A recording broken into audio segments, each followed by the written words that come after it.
Hi, hello. Quick video here. I'm just gonna give you 5 misconceptions that I get through DMs, emails, comments about having aired on Shark Tank. So many people think I'm a millionaire. So many people think Mark Cuban basically works for my company, amongst many other things. And the reality is, since the day I started this company, barely anything has changed. Since I was in a dorm room in 2017 at NYU, I was 19 or 20 years old. How are you doing? I'm from the Gallatin School and I concentrated in the art of entrepreneurship. Jen, show us your product. So Melissa created Want a Date in your dorm room. Yeah, it all started junior year, blending dates in my dorm. I just started by Googling how to start a food company and figured out food manufacturing, food science, pH. Now I'm 25, coming on 26 in 2 months. Woo. I made my way onto Shark Tank in 2019. It was filmed in June, right after I graduated, 3 weeks, because I graduated in May 2019. Filmed it then, it didn't air until January 2020, and then things do take off when you air on Shark Tank. One reality, truth, real thing is that your sales overnight really do kind of skyrocket for a 24 to 48 hour period when it airs on the East Coast and then the West Coast, and then they totally return to normal though within 5 to 7 days. And for me, normal was very low. But it became steady because a lot of new people discovered Wanted and became recurring regular customers. My returning customer rate is pretty solid. You guys are the best. Loyalty, loyalty, loyalty. With that being said though, the big misconception is that you become a millionaire overnight. No. That can kind of be the case if you had a really good, even profitable foundation already, and then maybe your product margins have really high cushion there. Some specialty products are like that. For example, jewelry. You could sell it for $100 and it costs $2 to make it. If you have really high product margins, getting skyrocketed sales, it really can actually make, you pull a paycheck overnight. Food industry is not so much like that, my friends. If you're in it, you know it. Product margins are 10, 20, max 30%, and you're selling something that costs $10, so maybe you make an actual $1 or $2 on that, but it all ultimately goes back into running the business. It takes money to make money. That's the reality. It really does. So when you have a lot of margins, yeah, but the reality was I'm not a millionaire. I didn't become a millionaire overnight. Here's a fun reality of Want a Date. Second one, I've never actually pulled a paycheck or a dollar from this company. And the reality as to why I've never pulled a paycheck or a dollar is because there's no money to pull. It's all fun. Whatever's in my Want a bank account is being used to place purchase orders, operate my website, pay bills. There's a lot that goes into running a business. A lot of costs, many costs. And if I were to start pulling paychecks, my account will go into the negative. So when people pull paychecks, typically they have to raise more money if you wanna, how do I explain this? Okay.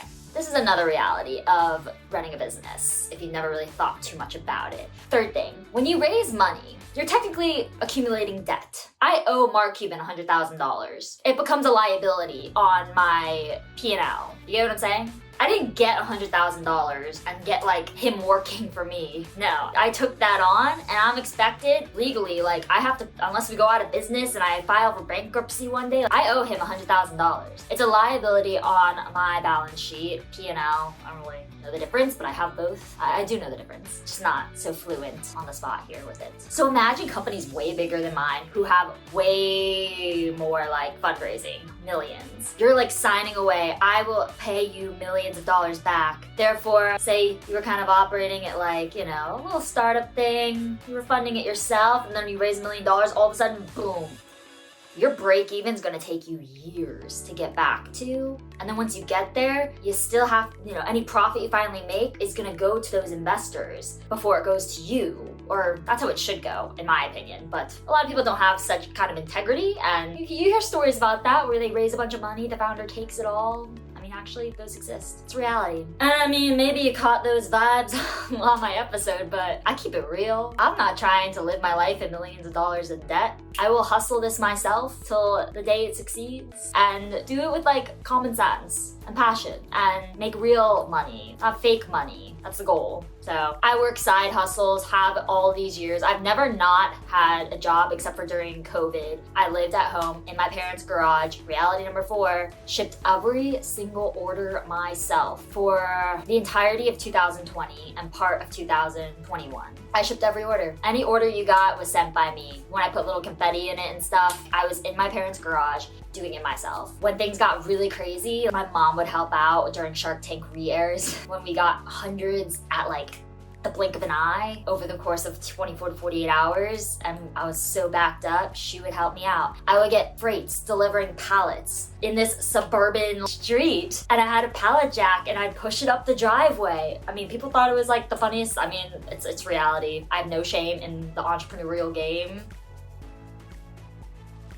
It's actually like a beautiful thing, in my opinion. That's why I started this company. I love the hustle. And that's my reality of that. Shipped them all. It wasn't until I finally found a way where it made business sense in terms of what I was going to pay. Did I even trust these people to ship glass? That I was able to finally outsource in the fall of 2021. So I shipped every order from 2017 to the fall of 2021 for Wanna Date. Not every order. There was a quick second where I thought I found a partner to outsource to, and what happened? All the jars arrived broken.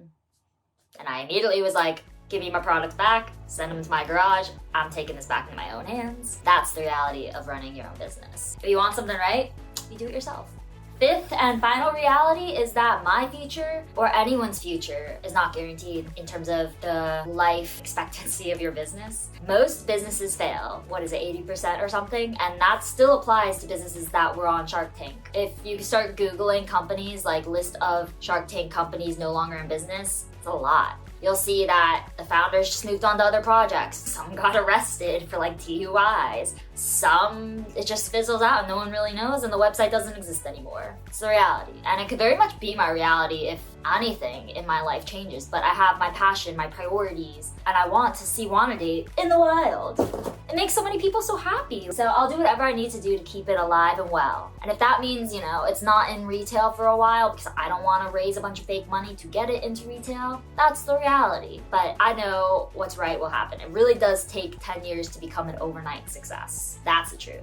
And you see a lot of businesses that you think are successful and they're actually not. This local ice cream place in Brooklyn and New York around where I live just announced they were like closing a bunch of stores and near like closure. I had no idea they were struggling as a business. You just don't know what's really going on in any of these businesses' bank accounts, but most of them definitely. It takes a long time to get profitable, honestly, unless you got really big product margins. All these little guys, we're hustling every jar sale. It's $1, it's a penny building game. And so it takes a long time. It really does. Which is why, you really shouldn't start a business to get rich quick ever, unless your operating and cost of goods are essentially non-existent, like you're an online something, like online coaches or whatever. But that's why you see those markets so flooded. Everyone does it because it costs like nothing to get into.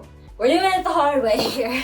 But anyway, thanks for watching this video. Let me know what else you want to see from me, and hope you support this business. See it succeed. Like I said, we've only been in this since 2017, technically launched in 2018. I just had the idea in 2017. So give me a few more years. What am I? It's 2023 now, wow. All right, we got some time to become this overnight success, many years ahead. Maybe a Forbes 30 under 30. That'd be cool. All right, thanks guys anyway. Bye.